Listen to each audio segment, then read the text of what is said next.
Hello everybody and welcome to a random kind of review video that I wanted to do. Today, I want to go over a new game called Dispatch, and I guarantee y'all know, what it be. Because we got Jay playing it, we got Jacksepticeye in it and playing it, we got Moist Critical in it and playing it, and we got a bunch of big names voice acting for it as well. So I love it so much.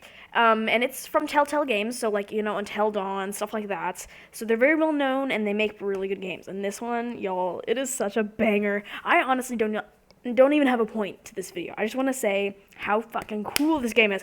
I may or may not play it on the channel, to be honest. A lot of those hacking levels that they have, because they also put a lot of gameplay in it. Like, it's very detailed gameplay. Some of those hacking levels will make me feel stupid, and I'm going to fail a lot. But I just want to go over some of the points in the story. So, spoiler warning. And as of recording this, it is the 7th. So the episodes, I believe, 5 and 6 just came out. I think that's it. So it's not the last two. This is the second to last week of Dispatch. So I just kind of wanted to go over everything and kind of vent a little bit about this game. Not vent, but discuss it and where it has its place in the video game industry, because I think this is a huge wake-up call for AAA makers and what the fuck we all want from video games now. Because as y'all know, it has become a soulless practice. It's the exact same thing every fucking time. It's kind of like video games and movies are going hand in hand right now, as in, like, they're both sucking donkey dick. They are just not... Things aren't sticking. Like, for example, I've been wanting to go to the movies with some of my friends recently, and we just genuinely cannot find a movie that is worthwhile watching. It is just impossible to be able to go to a movie theater right now, not only because, prices are crazy town, but the movie theaters just genuinely aren't showing anything that piques our interest, and that just is sad, to be perfectly honest with you. But anyway, this is not a movie review. This is a video game review, and I think video games are just not appealing to, or AAA games at least. Indie games are literally on a high right now. They are doing so good, indie developers, because they have to carry the AAA games on their back, because AAA is not delivering like it used to. It used to be, new thing every time, new mechanic, new this, new that. But now at this point, it's just the same old, and they're getting greedy, and they're suing people left and right. It's like, I'm just using they as, general big companies, you know what I mean? And it just feels like the same old rinse and repeat, and nothing innovative is going on, especially, in the shooter space. God forbid, because it's literally just Call of Duty and Fortnite and just reskins of those two games, essentially. If not even a reskin, literally just a fucking copy and put under a different name. You know what I mean? There's not really that much variety anymore. And Dispatch, when this came out, of course it's a Telltale game, so it's gonna be good. But just the humor of it, the animation, dude, it is literally an anime. I swear to God. And I'm not a huge anime person, but I am a huge, this takes a lot of talent that I would never be able to do, and I'm able to recognize that person. And this took a lot of talent that I would never be able to do, and I recognize that, because the animation here is so smooth. It feels like you're watching a show, and I love that. And sometimes people in the video game space, when it comes to, Telltale-esque games, not saying Telltale, but story-based games, they have too many cutscenes, not enough cutscenes, etc., etc. But honestly, at the beginning of this movie, I thought it was going to be too many cutscenes. And then you actually get into the meat and potatoes of it, and oh, those meat and potatoes are yummy, because it is just, such a good balance, and it's so smooth. The transitions between you're playing the game and the cinematic pieces are so smooth. It's like you don't even tell that you just exited that piece of the game, you know what I mean?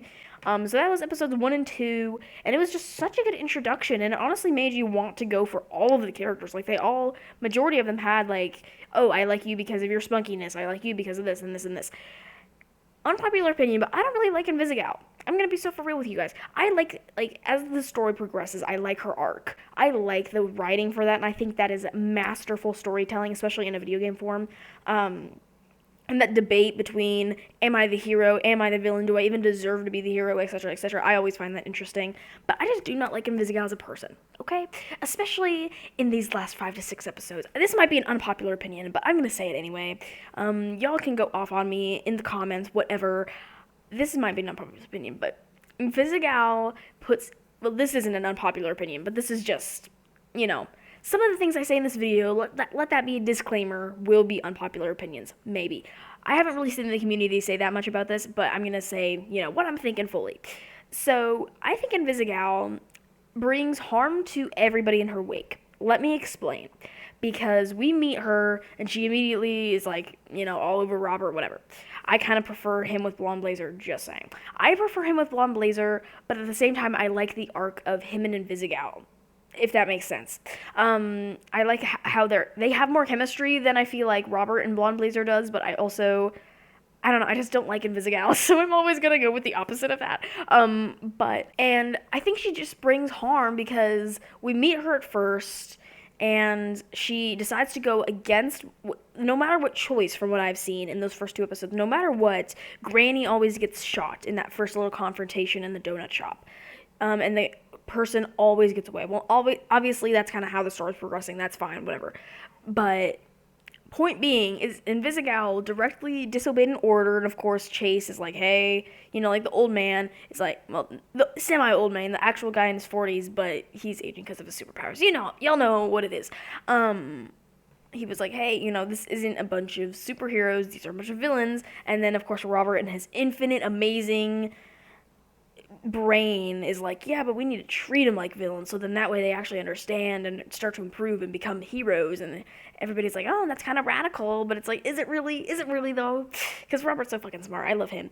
He's one of my favorite protagonists I think I have ever seen in a video game form, and maybe even movie form, to be perfectly honest with you. Like, this man is funny, he's witty, he's smart as hell, and he understands his flaws. And some characters just don't do that, you feel me? And he's just honest, and I love the rawness of it. But anyway, going back to Invisigal, or Invisibitch, which is crazy. So she already fucks that up, right? And then episodes 3 and 4. Number 1, when was the last time that a game like this had a sex scene? Like a real sex scene? Exactly, never. So they're daring. They're just going balls to the wall, and I love it, dude. I love it. And I think that, number 1, I think that, like, it didn't come out of nowhere, and that's kind of what I love about it, is that, like, it actually led up to, oh, I think this is attractive. I'm into that. This is a turn on. And then it leads up to her, Invisigal, having the dream about, doing things with Roberto, right? And can I say, I didn't preface this in episodes 1 and 2, which is obviously when we were introduced to everybody, but Royd is my favorite person ever.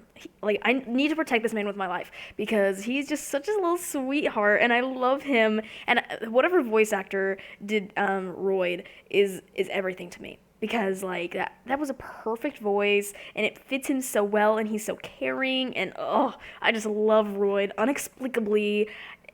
Like, he's my baby boy, protecting them with everything that I have, right?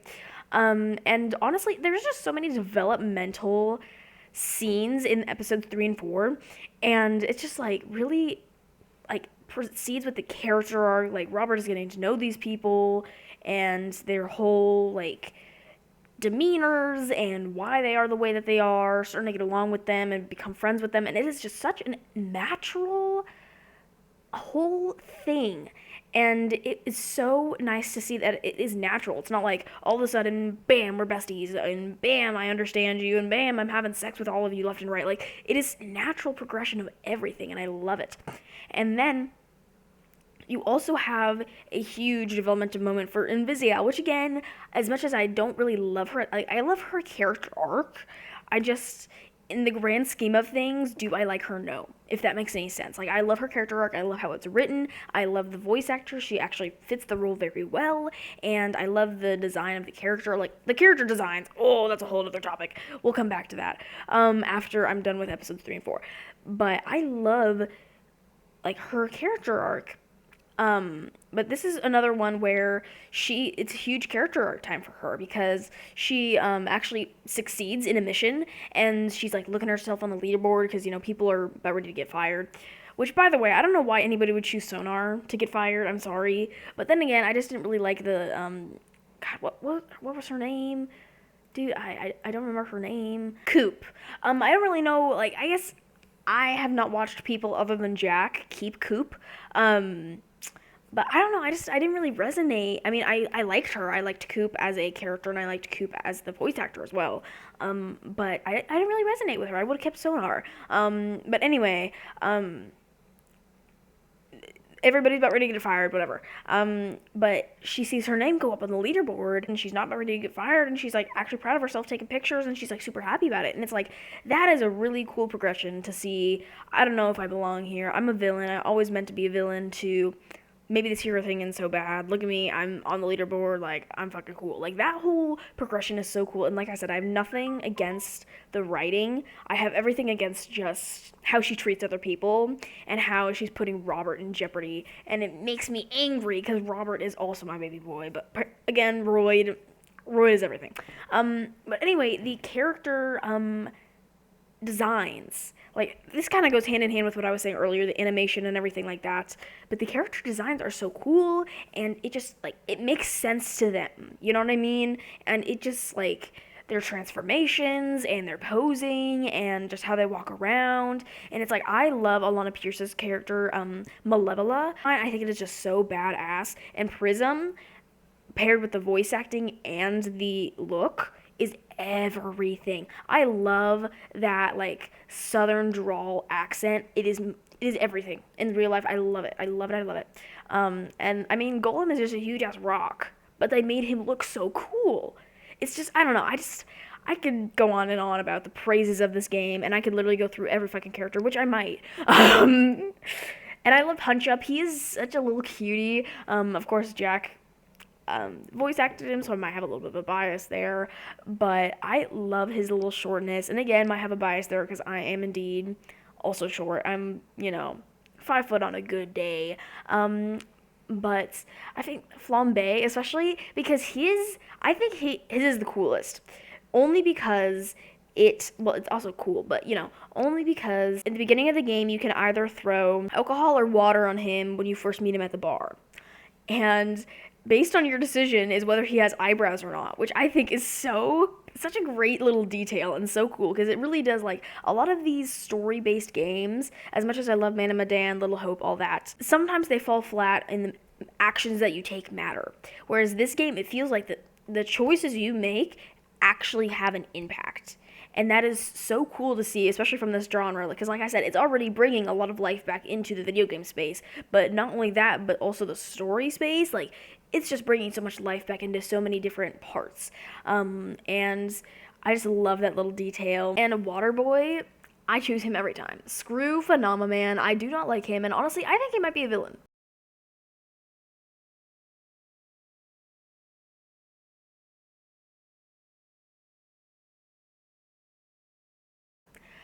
Crazy talk for, the last 2 episodes. But I think he might end up being a villain.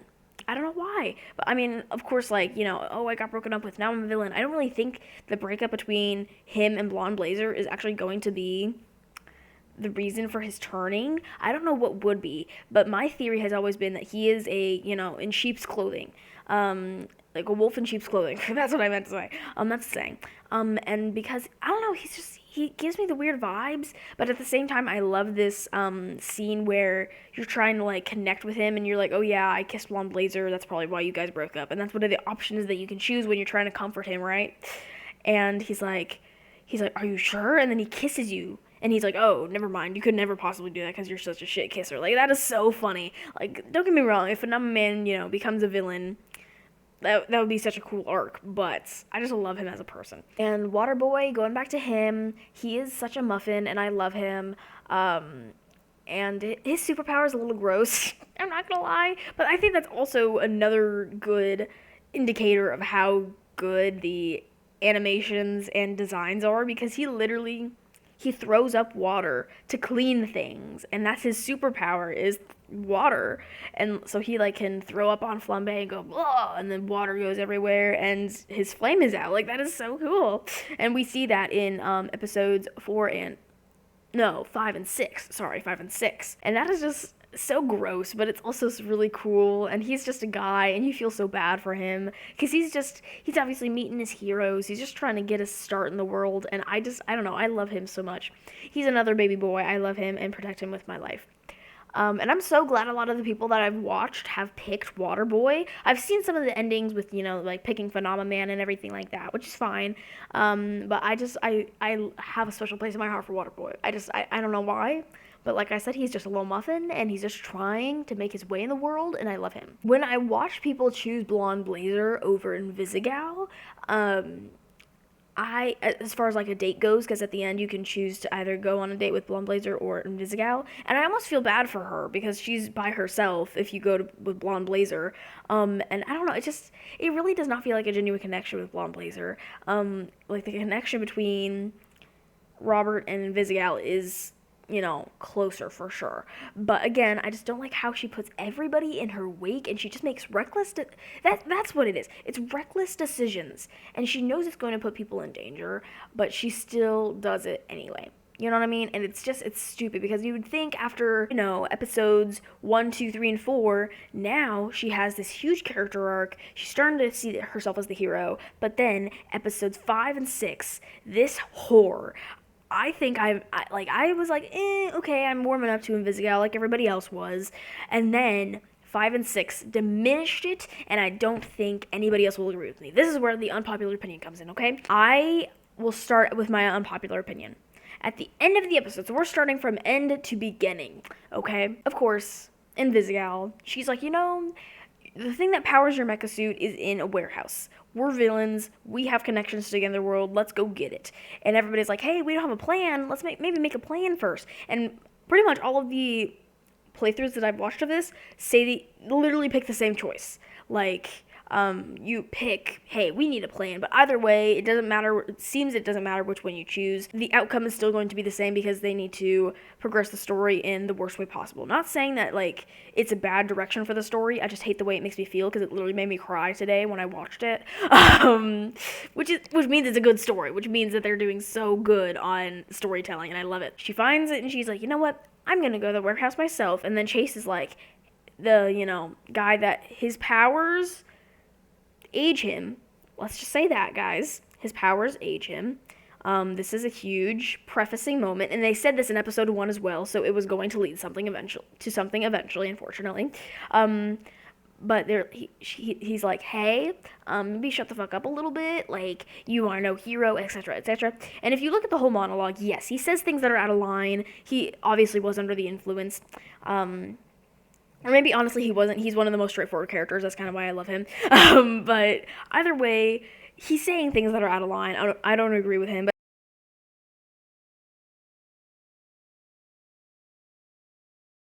But at the same time, this girl starts insulting my main man, Chase, and then punches him on her way out.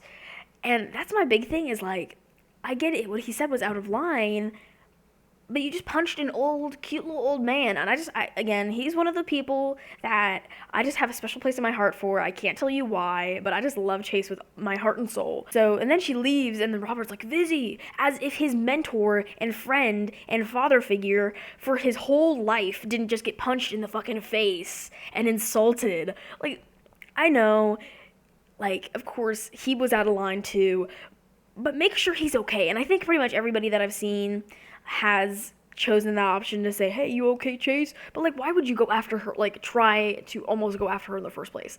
You've known this guy for so much longer than Invisible, which at this point, like, who knows how many in-game months or weeks it's been, but, like, you have not known her nearly as long as Chase, and my boy deserves more. And then this is when it gets bad, okay, y'all?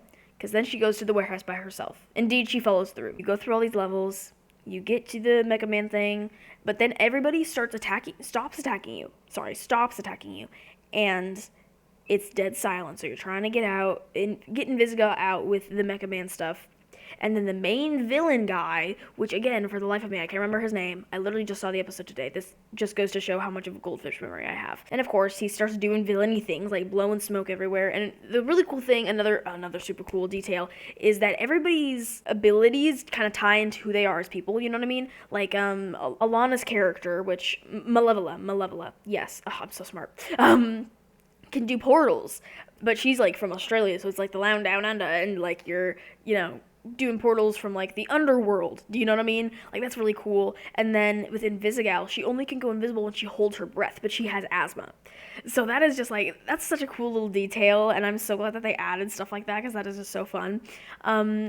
But so she's like struggling to breathe, and trust me, as an asthmatic myself, it is hard to breathe in some smoke, y'all. Like even like when you're cooking and it gets a little smoky up in there, you're like, whoa, goddamn. But Invisigal is like looking around. She's like, oh my god, it's so smoky. And then of course, like her life is on the line here. Not only because the villain's right there, but also because she's dying of an asthma attack. So Robert's like, oh, you got this. You gotta get up, right? And then, like, not only, okay, let me just preface this by saying, I love Beef. And if you don't know who Beef is, the little itty bitty dog in this series, and I love him with all my heart. He is just, I love dogs in anything. I'm a dog person, even though, I'm saying that as I have a cat right now. But I am such a pet person in general. I love animals, right? And so I've loved him ever since then. And then, of course, I think the thing that pushed the needle for Chase, like I've always liked Chase, but the thing that pushed the needle towards me liking him was that the fact that he loved this dog so goddamn much, and he was literally willing to die for this dog, right? And I was like, I love you so much, Chase, right? So before we got in the whole thing with Invisigal, right? Before we go into the computer to watch her do her thing in the warehouse, you see Chase holding the dog, and then the dog almost like knows that Chase is gonna go do this thing, because then he ends up in Robert's lap when we like zoom out back into like the real world from the computer. Then you see Chase, this motherfucker was like, this is just masterful storytelling and posing, and I love it so much. Whoever wrote, like, all the people that worked on this game, you are literally the Lord and Saviors of 2025. This has been a shit year, okay, y'all? It has been a shit year in more ways than one, and we are ending the year, well, kind of ending the year, but somewhat ending the year on a great note. This game is amazing, and this is just yet another reason. Like, this video is way too fucking long, but this is just another reason why it is such a good game. It zooms over to Chase, and he is in his pose that he used to do back in the day when he was, a full superhero. He still is, but, like, he was in his heyday. And he's like, keep up. And then he goes and saves Invisigal, but he literally just went on this whole rant. Well, not only is this after the whole, I punched you in the face, but I said a lot of bad, but semi-true things about you, etc., etc. And then he literally asks Robert before that, like, hey, do you ever do a double take when we are heroes, because you don't really have, like, people supporting you at your bedside. You don't have, like, that personal connection with people because they never really see you out of the suit, right? And Robert is just like, it's the right thing to do. And then he just kind of looks around and he's like, yeah, I might have, like, missed a few things. And then after that, he's like, you know what? I don't like Invisigal. I don't personally agree with her, but I'm going to go save her fucking life and use the last of my powers to save her life. And then he goes and he saves her, right? And he goes a long way because he missed his powers. He goes a long way. In that scene, I've rewatched it a lot because I think it is so brilliant. Of course, fucking depressing as shit. Like I said, it literally made me cry when I saw it today. Because I love Chase so much. And of course, I also love that relationship that him and Robert have developed. But that aside, having that little fatherly relationship, I always love those in games and movies. When he goes and he's, is speedy running, going to save her, Invisigal, he has a smile on his face. It's like he wanted to use his powers and he's so happy. In a way, I understand why people want him to die, because that is kind of like, it makes it more powerful. But at the same time, a part of me is just like, maybe screw the story, just keep him alive, please. And then he puts her down and he passes out. And that's the end of the episode. Until next week. That's the end of the episode. I'm like, what in the holy shit? That is so unfair. That is so rude. But it's so good because it keeps you hooked and you're like, what's happening next week? And that has been every single episode, like, ever, in this whole Dispatch game. It has been every single episode, banger after banger after banger after banger. I love it. I love it. And so it is such a good game. And that is how episode 6 ended. And, but going back through the episode, try and resurrect Mega Man. He gets blown to smithereens. he actually reveals that he is Mecha Man, and he starts actually bonding with the team. Like, he goes out for drinks and everything like that, and he tells them that they're Mecha Man, and of course Flambe is all pissy. But it's just like, you're actually seeing the real-time progression of all of these relationships, and it is just so good. And you're seeing the real-time progression of them becoming heroes too, like actually being accustomed to, like, I'm ready for the job, I'm gonna do this, I'm gonna go save this person, and then they actually, like, they fully, like, are embracing their new lives. And it is so cool to see the progression from episode 1 to you're not going to tell me what to do, we're not heroes, to episode 6 on we got your back, dude, we're going to go on this mission together and help you get back your mecha suit, we're going to do this, this, and this, and this together. And it's like, oh my god, what the hell is going on? I love this. After Robert is, like, feeling like a little bit of a failure because he can't get the mecha suit together, right? And oh my god, Royd, he was like, I failed you, brother. And I was like, no, you did not. No, you did not. We love you so much. You are a baby. I love Royd so much. This is a huge episode because it's part of the reason that I despise and Visi Out, but it's also part of the reason, another, adding to the plethora of reasons why I love Royd and Chase. And so he's sad and alone in his apartment, but everybody comes over and they're like, oh yeah, I told them to bring a few lamps for housewarming gifts, and literally everybody brought a lamp. And that is just so funny to me. Like, little details like that, like the asthma, like the lamps, like all that shit is so funny, and it's so good, and it's so good at storytelling, and it's just the progression of not only these characters, but the relationships with these characters is so good. Like, depending on how you play and how you actually, dispatch the team. Like, for example, in Jay's playthrough, he's having Waterboy and Punch Up. They have chemistry together. So in reality, in the real world, that they also have chemistry together. You know what I mean? Like, in the real world, in, like, the real video game world. You know what I mean? They also have chemistry. So how you play actually affects the game, and that is so cool. And it is so sad that I have to say that is so cool in 2025, because we have had games like that in the past. Of course, not to this amazing extent. Like, this is incredible. But it's simply just, it's new in the genre. Because it's new. Because we haven't had it in so long that this is revolutionary. I'm telling y'all. This is such a big game right now. Everybody's talking about it. Everybody's playing it. And it is just so cool to see the gaming community coming together for the first time in a while to really rally behind a game, say, this is a fucking good game. I will literally riot if this does not get Game of the Year. I will. Because this is the best game I have seen in years. Silent Hill F was really good. I will say 2025 has actually been not that bad for games. But, that's saying beginning to mid 2025 was not great. But the ending here, we're ending strong with Silent Hill Elf, Silent Hill F, and Dispatch.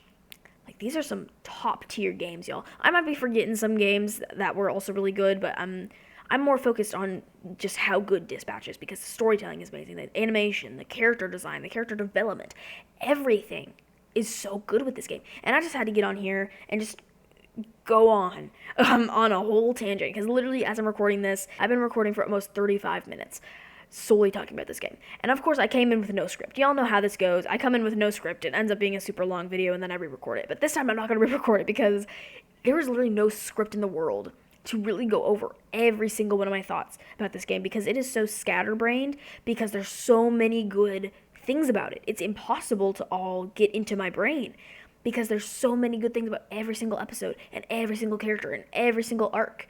It is so good that I just can't write it down on paper. I just have to speak it, because it is so amazing. And I love it, and I cannot wait for next week to see how this whole thing ends. I don't know, I just feel like this is a whole different kind of vibe to the gaming community that we haven't had. Like, not Matt Game Theorists made a video saying, like, is gaming dead?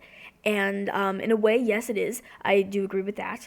But in this way, when games like this come out, when games like Dispatch come out, you can see that the gaming community is very much alive. We're just currently resting. Because this literally is the defining example of what a good game can do it to the gaming community. Like, it can bring people together, it can bring people out of caves, you know what I mean? Like, this is just like such a big game that I don't know if people are really comprehending how big this game is and how cool it is to see how big it is. Because not only is it just flat out a good game, it's just bringing the whole gaming community together, and it's big, you know what I mean? We haven't had a Telltale game like this for a while. So anyway, I just wanted to discuss it with y'all. I've been thinking about making a video like this for a hot minute on this game. So I hope y'all enjoyed this video so much, and I hope you also have been enjoying this batch if you've been watching it. If you have not watched it, I highly suggest you go do it, because it is just such a good game. And like I said, it's revolutionizing the space right now, and I fully mean that. So go ahead and watch it if you haven't already. There's plenty of YouTubers going out there and doing it, so see what everybody's choosing. But I will go ahead and leave it there. As I said, literally like 5,000 times, and I will see you in the next one. So long for now, my awkward team.